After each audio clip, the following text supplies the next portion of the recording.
I had to come out here. I got something in the mail.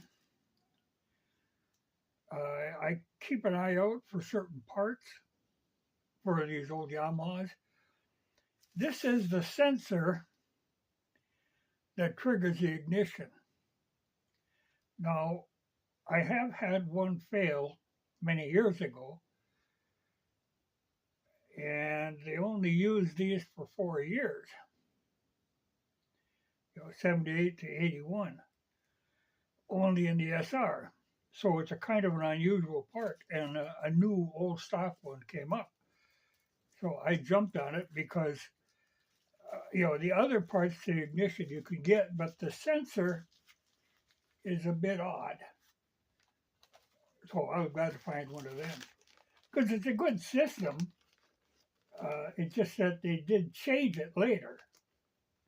In 81 or after 81, then they kind of mixed the SR and the XT ignitions into one system, and they dropped this. So good to have one of them on hand. Like I say, if they go out, you're kind of screwed. Okay, since I'm out here, I haven't talked about Ukraine for a while, but there's something that's getting me a little nervous there. This has been kind of building for a while. The Poles have been pushing up against Belarus. They're kind of covering that whole border. And those little yapping Chihuahua Baltic countries have really been itching to take a crack at Kaliningrad. Big mistake. That's a beehive you don't want to get involved in, but that's what they really are itching to do that. So now what they've done, the Ukrainians on their border with Belarus have started lining up to make a poke at Belarus. Well, if this happens, I think what they're hoping to do, they can't do anything on the Eastern Front. They're getting trounced. It's a constant pushing back. Every time they get new equipment, the Russians blow it up right away. All their ammunition gets blown up. They're making absolutely no progress there. They can't even hold them back. The more you pour into there, the worse it gets. So their theory is to open a second front with Belarus, of all things. You're going to invade a whole other country, hoping to provoke the Russians. Well, Belarus can take care of itself, though they've got Russian tactical nukes there now, because this has kind of been expected. When they were talking, they were going to send like Frenchmen to that border, and Germans wanted to go to that border, and the Poles want to go to that border to protect the border, though Belarus ain't going nowhere. But now they're actually scheming to make a run into Belarus. The idea, if they go into Belarus, they can shut down Kaliningrad. Like Kaliningrad isn't going to do anything. It's a direct, it's an indirect way of assaulting Russia. Go to hit Belarus and intimidate Kaliningrad.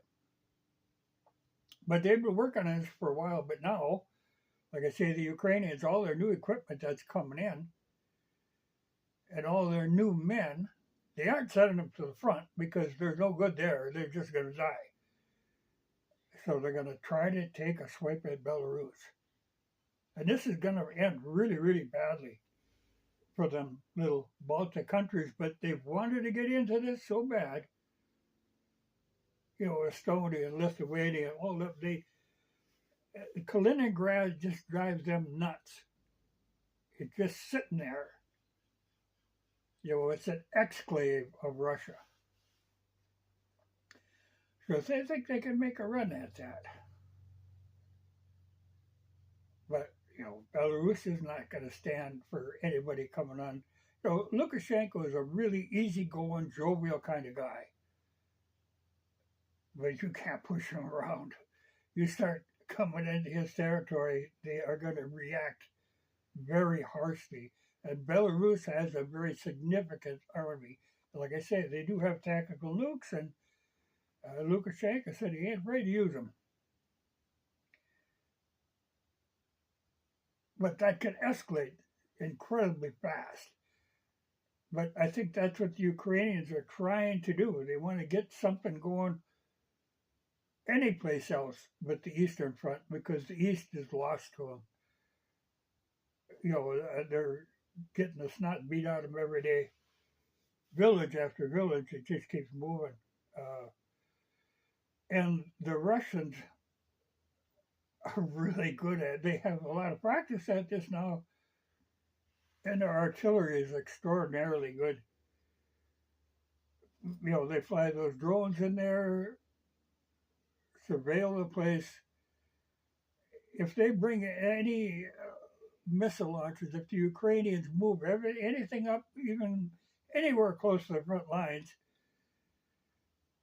if they get off one shot, they're lucky because the Russians will spot them right away and they will take them out so quick. It's really impressive in a very destructive sort of way. But that's why the Ukrainians know they aren't going to make any progress there. The only thing they can do, try to start a second front with Belarus, a whole different country. And if they can drag NATO into it some way, and you've got those crazy Baltic countries that are itching to get their toes in this. Though, I mean, they've already, they're planning all their evacuation routes and stuff. If I was a citizen of any of those countries, or especially some of the Scandinavian countries that were neutral for so long, and they decided, no, we want to be in with NATO. You just made a target of yourself. That's just stupidity on stupidity. Just keep ratcheting it up a little more and a little more. But like I say, Ukraine is gonna. Well, it's Ukraine in theory, but of course it's all Western weapons. And like I say, you got the Poles in there. You got all kinds of NATO on that corner of Ukraine, thinking, they're safe up there. But they're going to push. They're going to provoke something to try to get NATO involved in this by invading a country on NATO and their defensive alliance. You betcha. They're going to try to provoke Belarus. And that's going to get really ugly really fast. And it isn't like this is going to distract the Russians from the war in the East. I mean, they got plenty going on. There's no problem. They're doing what they have to do. Very foolish. But that could trigger something extraordinarily violent. If you get Belarus involved, by invading a third country. But that's their intention. But it's plain to see. Like I said, they don't dare send any equipment or men to the Eastern Front because they're just gone. Incredible amount of stupidity. But, and we keep encouraging the Ukrainians to bomb further into Russia, not on the battle line, back in Russia, in civilian areas. That's what we encourage them to do.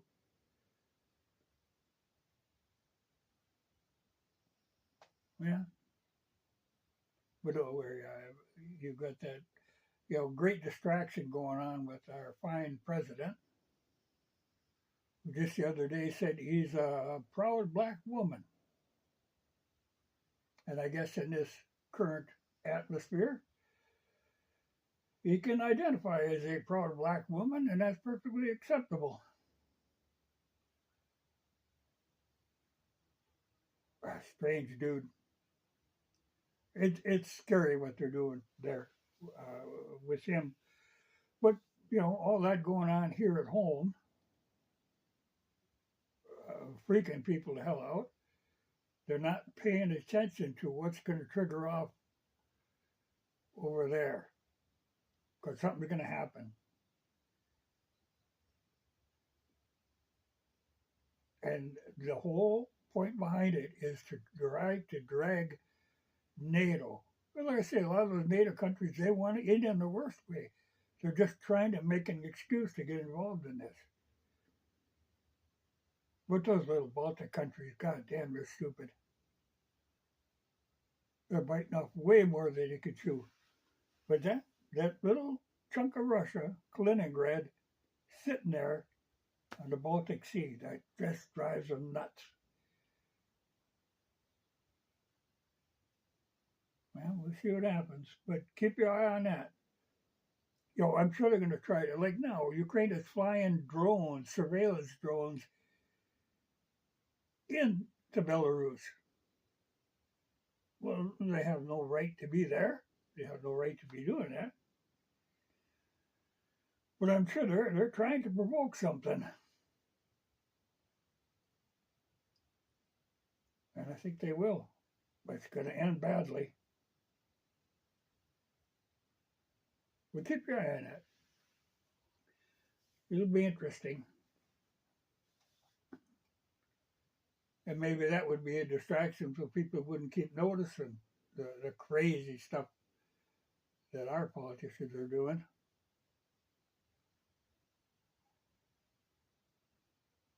It's funny. People do something really stupid. Instead of saying, whoa, and pulling back, keep doubling down on it. Like a crazy Biden now, I think today is going to do some interview.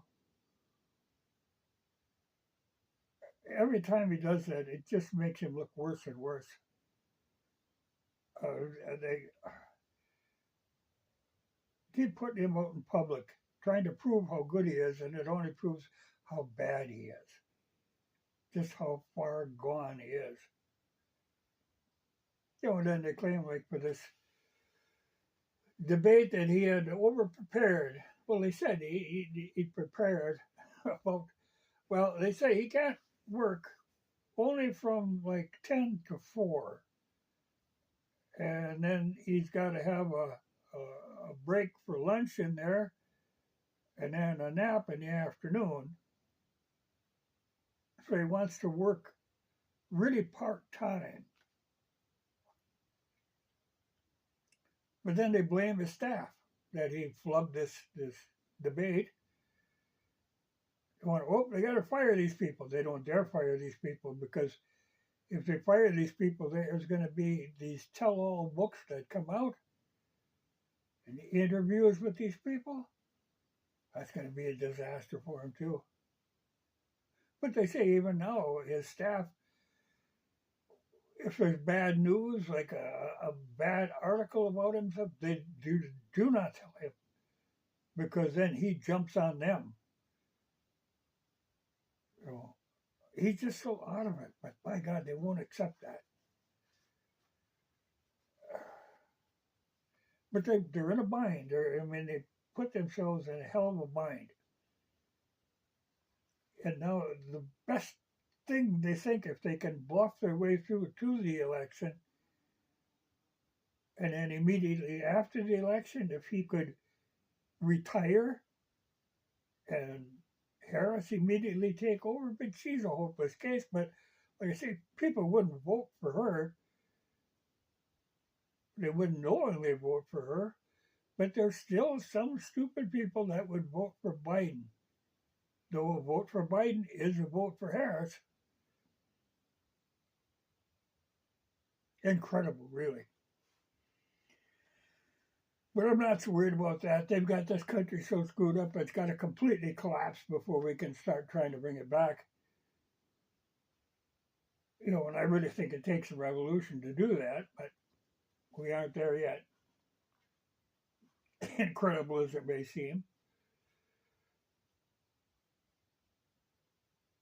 But I do worry about the mere thought of the Ukrainians going after Belarus, because man, that's going to end badly. That could trigger World War III right now. I mean, that would, like I say, Lukashenko is easy going, but he is not going to put up with that.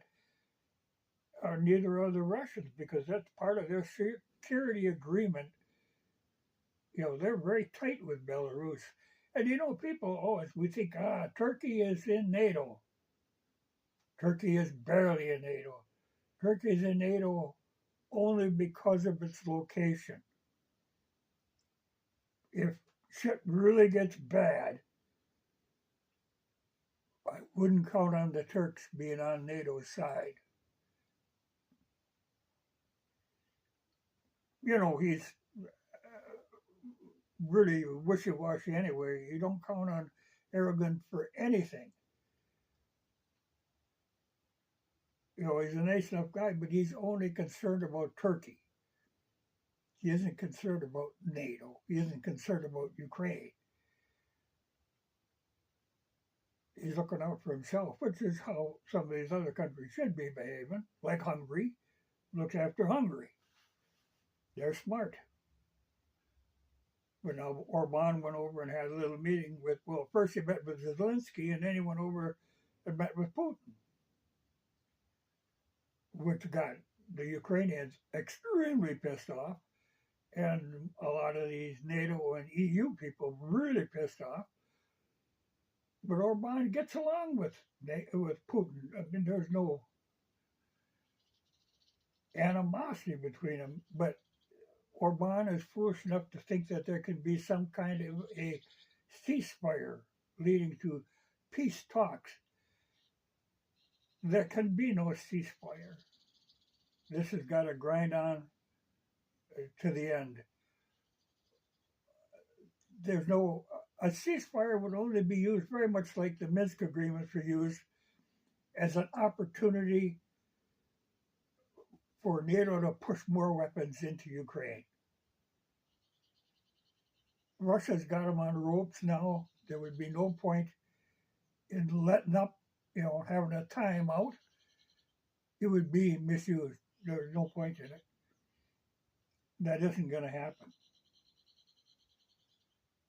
And Zelensky's got these wild ideas of what, you know, that Russians supposed to pull out. And I never understand this. You know, like,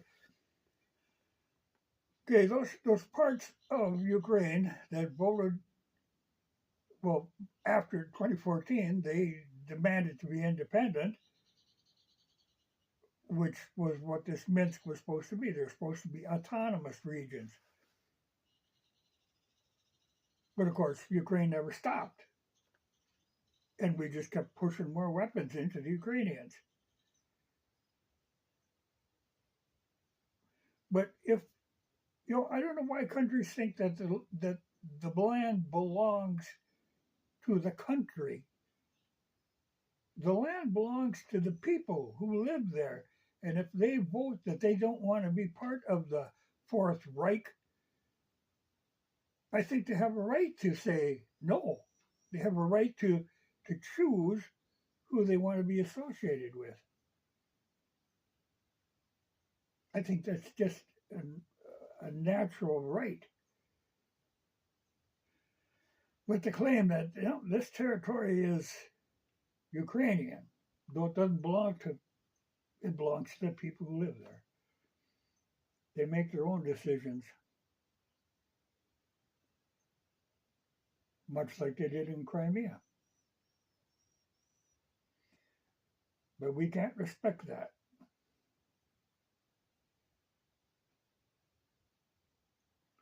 Well, I got work to do. But keep an eye on Belarus. That's going to get real ugly, and they are going to try to make it sound like Belarus started something. Whereas Belarus doesn't get involved in these things. Like I say, Lukashenko's easy going, but he is not going to stand by and let that happen.